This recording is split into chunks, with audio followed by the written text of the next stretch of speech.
Chicken को, फिर इसमें हम दही ऐड कर। जी देखिए मैंने ये आधा किलो दही लिया कि कौरमे के लिए दही बहुत ज़रूरी होता है। और उसके बाद प्याज मैंने आपको दिखाए थे जो फ्राई किए हैं। तो ये वो चीज़ें हैं, सीक्रेट राज हैं जो हर कोई नहीं बताता, तो लोग छुपाते हैं। तो जब घरों में लोग अपने बनाते हैं तो उस तरह की चीज़ नहीं बनती, वो फिर कहते हैं वैसा नहीं बना। तो मैं तमाम राज आपके साथ शेयर कर रही हूँ कि मेन चीज़ जो है कौरमे की यही है, प्याज और दही। ये कौरमे में जाएंगे तो जब कौरमे का जो है ना टेस्ट भी और कलर भी चेंज हो जाएगा। इसको हमने ग्राइंड करना है। ये मैंने ग्राइंडर ले लिया है, इसमें जग ले लिया है, इसमें हम दही ऐड कर देंगे। सबसे पहले हाफ प्याज मैं इसमें डालूंगी और हाफ प्याज रखूंगी ऊपर से मैं इसको गार्निश करने के लिए। बिस्मिल्लाहिर्रहमानिर्रहीम।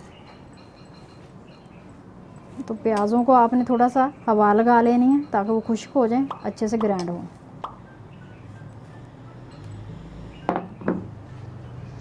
अब मैं इसमें हाफ दही ऐड करूँगी, तो आधा हम वैसे डाल देंगे। पेस्ट बना लिया प्याज और जो हमने ब्राउन करके रखे थे।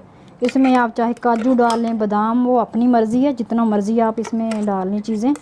तो मैं सिंपल ये ना प्याज और दही है, तो मेन चीज़ यही होती है कौरमे की, बाकी आपकी मर्ज़ी है। ये देखें इसकी अच्छे से हम भुनाई कर रहे हैं, तो साथ इसके 1 चम्मच जो है ना जीरा डाल देंगे, इससे और भी इसका ज़्यादा अच्छा टेस्ट आएगा क्योंकि साबुत डाला है। देखिए इसकी बड़े अच्छे से भुनाई होगी। तो इस वक्त जो है मैं 4 से 5 तक छोटी इलायची डाल रही हूँ खुशबू के लिए।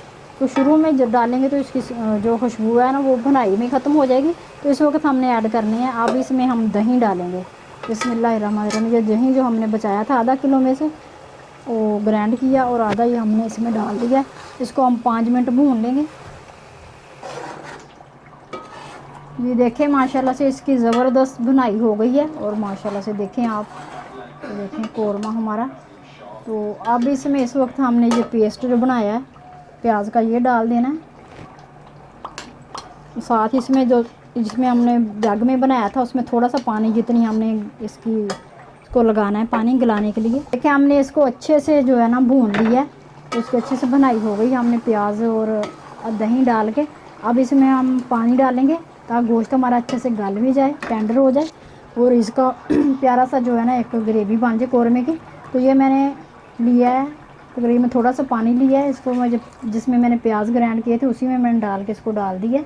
तो आप चाहें तो इसमें थोड़ा ज़्यादा कर सकते हैं अपनी मर्ज़ी से। तो मैं इतना ही डाल रही हूँ। तकरीबन मैं 1 गिलास पानी का इसमें मैंने जो है ना ऐड किया है ताकि गोश्त अच्छे से गल जाएगा। अब इसको हम अच्छे से हिला देते हैं ताकि सारे मसाले जो है इसमें मिक्स हो जाएँ। जी माशाल्लाह से देखें हमने अच्छे से हिला दिया पानी डाल के।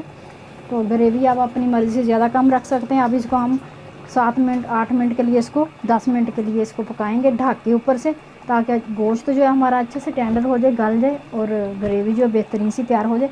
इस वक्त मैं थोड़े से इसमें प्याज डालूँगी जो कि मैंने इस तरह रखे हुए हैं, तो थोड़े से, और बाकी हम गार्निश करेंगे। अब ऊपर से हम इसको कवर कर देते हैं।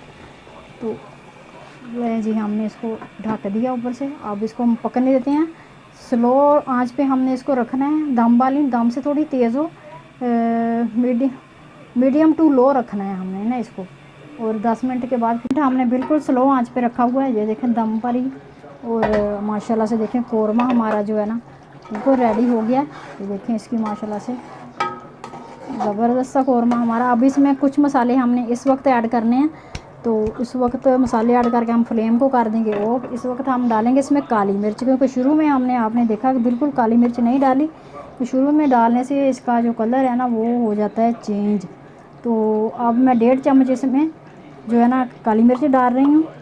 और नमक मैंने चेक कर लिया था, नमक इसमें बिल्कुल परफेक्ट है। और अब इसमें गरम मसाला 1 चम्मच, बस यही मसाला हमने डाले थे। अब इसमें हम कुछ ग्रीन चीज़ें डालेंगे क्योंकि किसी को पसंद होती हैं किसी को नहीं, तो अपनी मर्ज़ी से। ये देखें हरी मिर्च इसमें डाल देंगे हम, हरा धनिया थोड़ा सा इसमें देखें, अगर आपको पसंद है तो डालें। अगर आपको रेड ही कौरमा पसंद है तो आप हरा धनिया ना डालें। हरा धनिया डालने से इसका और भी टेस्ट जो है ना बहुत मज़े का हो जाता है। और रेड और ग्रीन का जो है ना कॉम्बिनेशन बहुत ही ज़बरदस्त है। इस वक्त हम जो प्याज थे ना थोड़े से वो भी ऊपर से इसके इस तरह डाल देंगे। जी कौरमा हमारा रेडी है। अब इसको हम कर लेते हैं डिश आउट करके फिर आपको दिखाते हैं इसकी फाइनल लुक। देखें माशाल्लाह से हमारा कौरमा ज़बरदस्त, ये देखें। तो आपने 3 किलो की जो है ना रेसिपी आपको दी है, आप घर में इजी इसको बना सकते हैं।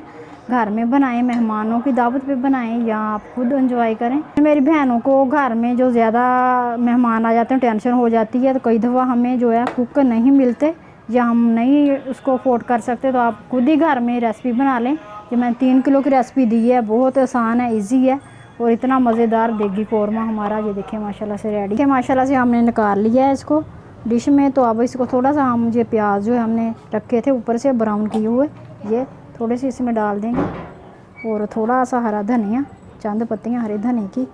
तो लें जी हमारा कौरमा रेडी। लाइक कर दिया करें, शेयर कर दिया करें और कमेंट्स करके लाजमी बताया करें कि आपको ये रेसिपी कैसी लगती हैं। आप बहुत मेहनत कर रहे हैं आपके लिए और अच्छी से अच्छी वीडियो इंशाल्लाह बनाने की कोशिश करते हैं। तो आप भी कमेंट्स करके लाजमी बताया करें। आपके कमेंट से हमें बड़ी हौसला अफजाई होती है, बड़ी खुशी होती है और हमारा हौसला और बुलंद होता है कि हम अच्छे से अच्छा बनाएं खाना। तो इसी के साथ आज की वीडियो का एंड करते हैं और आपसे इजाज़त चाहती हूँ। फिर मिलेंगे इंशाल्लाह नेक्स्ट रेसिपी में, तब तक के लिए अल्लाह हाफिज़।